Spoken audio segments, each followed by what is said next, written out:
That's not really how I see education. That's not how I think education should be. I'm a big fan of active learning. I'm not into spectator education. So I don't want you to be discouraged by the term lecture. I am a man who's been influenced by many individuals. I've traveled many places.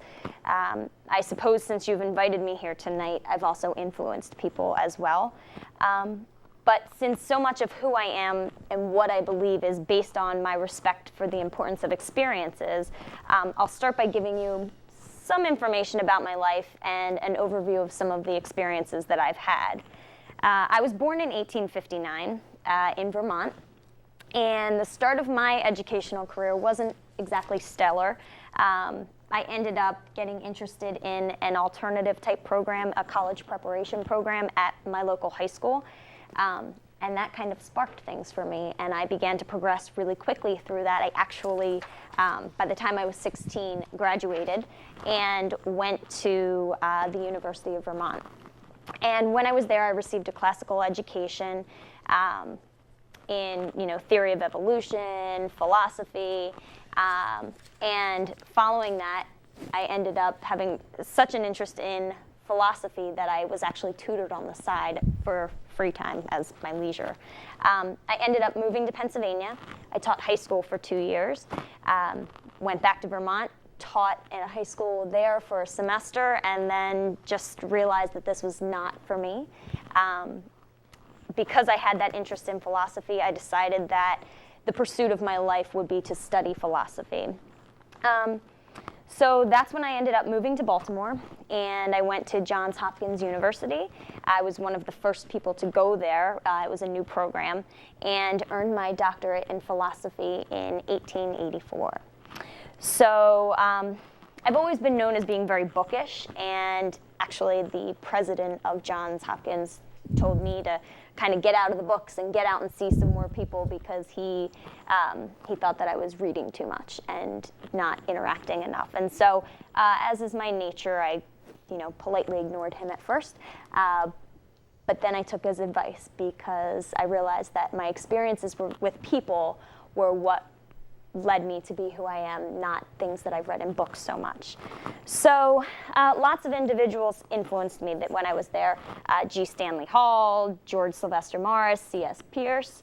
And Mr. Morris kind of led me into various positions throughout my life. But these individuals really influenced my belief systems, and I started to get into a number of different philosophies and theories. What I am most known for is pragmatism, and that is assessing truth through theories or beliefs by how practical they are, how they can be practically applied. And so that was a huge influence on me. But as time went on, I kind of developed my own type of philosophy, which was what I called instrumentalism. And that is my belief that looking at ideas and judgments just serve as an instrument to determine the effects of what should be. So, I believe that ideas arise from experiences, and that leads to judgments, and then there are consequences based on those things. So really, we should be testing things and determining consequences and making decisions from there. I'm into finding new truths. I don't think we should have anything stagnant. I don't think we can make decisions about what things should be like forever because I'm a contextualist, and I think that we need to have the flexibility to make decisions based on the new world, the environment that we're living in at that time. So. Thank you very much. Mm-hmm. Our next guest, a noted education theorist, also, Maria. Hello all, I'm Maria Montessori.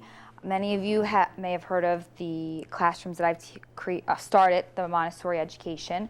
I was born in 1870 in Italy, and my father was in the military. My mother, stayed at home and was very liberal, but my father, because he was in the military, we moved around a lot.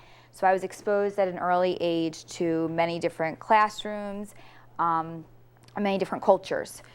And I loved education, I loved learning, and I ended up going to school for engineering. After that, I went to school to become a doctor. It was one of the hardest things I've ever done. I didn't know if I'd graduate, but I did, and I was the first woman to graduate from medical school in Italy. After that, I went into research, and I just kind of, that's when I started to study Rousseau and just watch children. And after that, I started working at a practice demonstration school for children who were mentally retarded. And there I was told that they weren't able to learn. They wouldn't ever be able to succeed. And through practice and repetition and just observing them and kind of leading them to learn things on their own, they were successful. And my success there took me to bring that to all children. I believe all children can learn, and the classroom that I have set up at my schools, the teacher is the observer and provides a safe environment with materials, and the students self-correct, self-teach, and self-master each skill. I've opened many schools. I taught many classes and courses and lectures.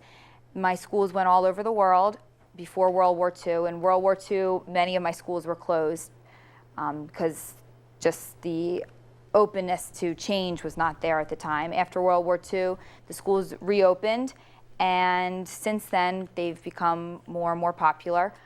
Even though there aren't that many Montessori schools, a lot of my practices have gone into traditional classrooms. You see a lot of the manipulatives and math in the classrooms, the traditional public school classrooms now.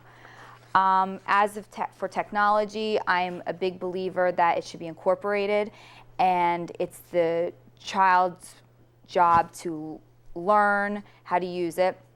And the other thing about Montessori schools that it's important, that the overall goal of the Montessori education is to have the children become lifelong learners and productive citizens in their community. So kind of, figuring out what's best for them so that they can then take that into their community. Well, thank you very much. And our last guest, we're grateful to have with us the Dalai Lama. Hello, I'm the Dalai Lama. I was born in the small village of Taxter to a poor family on July 6, 1935. I had 2 sisters and 4 brothers. My oldest brother and my youngest brother were recognized as the reincarnation of a High Lama. It was very uncommon for one family to have 2 members be reincarnated. They didn't know when I was born that I was to be the Dalai Lama. When I was 3 years old, the Tibetan government began looking for the reincarnated Dalai Lama, and they came to my village after some of the High Lamas had visions, and they came to my parents' house with different artifacts of the previous Dalai Lama, and if I was able to, at 3 years old, acknowledge that they were items of mine, that was proof for them that I was the Dalai Lama, and I did. I recognized every single item, and the ones that were not the items, they weren't mine. So from then on, I was put into a monastery and separated from my family for 18 months. Then my family was allowed to join me, and we moved to the capital, and there's when my formal education started. And when I was 15 years old, I was given the title for being the ruler or the spiritual leader of the Tibetan people. This was done at an early age for me because at the time China was invading, and the Communist Party wanted us to follow their ways. And for some time we were fighting back, and we couldn't take control of our country anymore, so we were forced into exile into India. And that is where we are still to this day. My thoughts on technology. I think technology has purposes in life, but we have to tread very carefully, because if we don't, we could find ourselves one day, being able to have the ability to take that feeling part out of our brain, and we all walk around like robots, and that is not something that I see would be beneficial for humankind. I do think technology has a good place. I have a Facebook page. I have many followers on Twitter, but I'm spreading the word of compassion and love And I hope that our education system, when we are teaching kids about technology, that they're able to incorporate morals and values into it rather than just letting them run free with it. That we are able to educate them before we put them technology in their hands, so that one day they have that compassion for the world. Okay, well, thank you very much. We have an interesting group here and a good subject. Before we take a break, I just want to bring up a few things. We've gotten some great differences here with regard to teamwork, the value of competition, the problems with competition, various methods of learning, whether or not it's the group versus the individual, whether or not it's self-directed versus values. So when we return from our break, we'll have quite a bit to discuss. Dr. Harris, is there anything you'd like to comment on or add at this point? I thought I was Jane Meadows.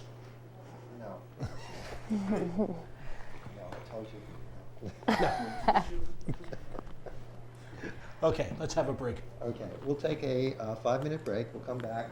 The final session will be no longer than an hour, okay? So it may be a little bit less, depending on where we're going with it, but we'll stop at an hour at any rate. And when we return, I'll start by reading the question so that it's focused for everyone again as to what we have under discussion, and then we'll proceed with your comments and your questions. Thank you all. Good job. One. Okay, we'll take 5 minutes. That'd be a little inappropriate, sorry. Inappropriate. Good. Yeah. Yeah. What my guy said. Taking a awesome. 5-minute break. Should we stop the And you look DVD, or I know the other doesn't matter because you can Did edit he that. really write all those books? During 18 hours. Oh, yeah. It's argued whether he did this or not. This And is people the are only, like, there's the no first way. and only book. How many books is that? It's 506. We're gonna take but 5 he didn't minutes. even know it was 506. Is he still alive? He died of, Doesn't matter? Okay, that's fine. he died of carpal tunnel Serious? yesterday. No, I'm just Yeah, kidding. right. He died actually of AIDS, but it was from a transplant. And that was back, Blood transfusion. yeah. But like, You had that list out, I'm like, oh he only lived to be, how old was it, like 60? He like at first he was like, okay, I want to be 80. And then he was like, oh my gosh, he had a heart attack and he's like, hopefully I make it till I'm 60. And then, I forgot how old he was. But he, like if he had been alive for like 20 more years, I think Some of the books are edited text, and some of them were written by Shakespeare. he's read the Bible like 4 times and wrote a whole like, pretty much he gave Longer them the than the idea. He gave them the idea for the Idiot's Guide to stuff, because he's got like, Oh, really? he's got like Isaac's Guide to, like, it's actually really funny. He has a guide to how to be a dirty old man. That's when he looked up. He wrote like 3 autobiographies about himself. I love the comment about an orgy. That was hilarious. Oh, man. Okay. Is that a quote, or are you just... Yeah, that was an actual quote. That's great. Oh, no. You did great. He wrote, okay, where's his guides? He wrote He says it's not necessary. Asimov's Guide to the Bible, Volume 1. Asimov's Guide to the Bible, Volume 2. Like all the stuff, he wrote guides to Shakespeare, Volume 1 and 2. Like all these annotated books. It's crazy how much he wrote. Is it interesting? Yeah, it's like, yeah, it's all like I loved it. I got to like watch all of his interviews too, so it was really interesting. He wrote, is that over? he did write iRobot, He wrote the. but yeah, I read that. Is it again? one of it's short. They're all awesome because they're short stories. So like you could just read them so quick. Like one of them, his last question was his favorite book, and I read that one. That one's good. I read this one too called.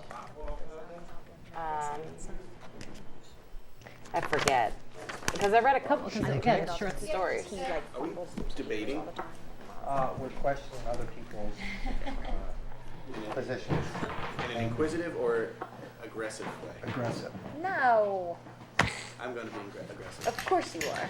I will not. Obviously, You my also go my on guy's trips to my guy's gonna be I'm going to put everybody in aggressive. really difficult positions.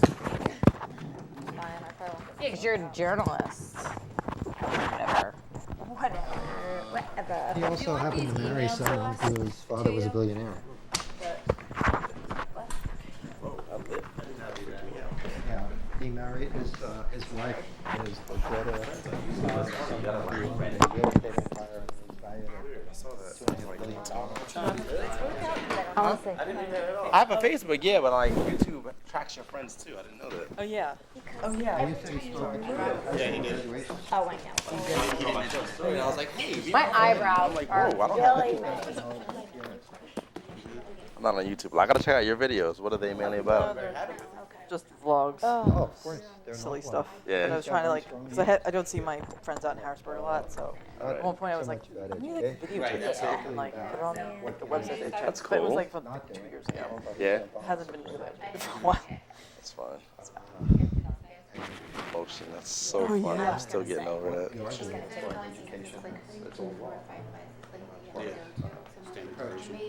Okay, we have everyone here? Yeah. Oh.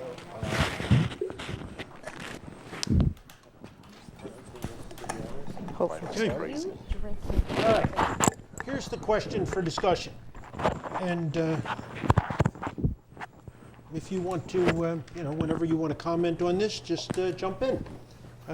Be civil, of course. If the future of education lies in the use of technology, how will we educate future generations in a world of constant technological change, and to what ends? What is the image of man reflected in your educational system? What value system do you espouse? How is this reflected in the educational system? What is your image of humanity? How do our educational system and our educational process foster these images? Okay, so. You have 30 seconds. So why don't Can we agree that there is something wrong with what we're doing right now, the way education's going right now? I can. I mean, I actually can throw out there that I am often blamed for, because I had so many ideas, and I'm known as the father of modern American education, although many things are in the education system right now that I disapprove of. But my critics found that anything that's wrong in the American education system, they kind of throw back at me at this point. So although I have many criticisms of the way things are handled right now, I tend to be blamed for them. What would you do to fix it? Lots of things. I think that I'm kind of on the same page as Miss Montessori here in thinking that we need to guide children and have them learn about things that they're interested in, and have them experience and bring their experiences into education. Well, a lot of what I've seen when I've done my research was observing in classrooms. A lot of times the students just sit there and the teachers are the front lecturing, and that's not how students learn. That's not how they make it, how they can connect it to their own life and then take it to be lifelong learners in their community. So you kind of really helping them guide their own education so that they can learn how to problem solve in the future. Again, in Hogwarts, we did have a lot of lectures. We did have a lot of professors speaking at us, and I learned a lot that way. But other people in my school didn't learn that way at all, and I feel that it wasn't conducive to them being able to learn. And it was just something that, well, I could learn that way. It was just something that should be changed, and that the technology and magic are definitely going to be able to move us forward in trying to formulate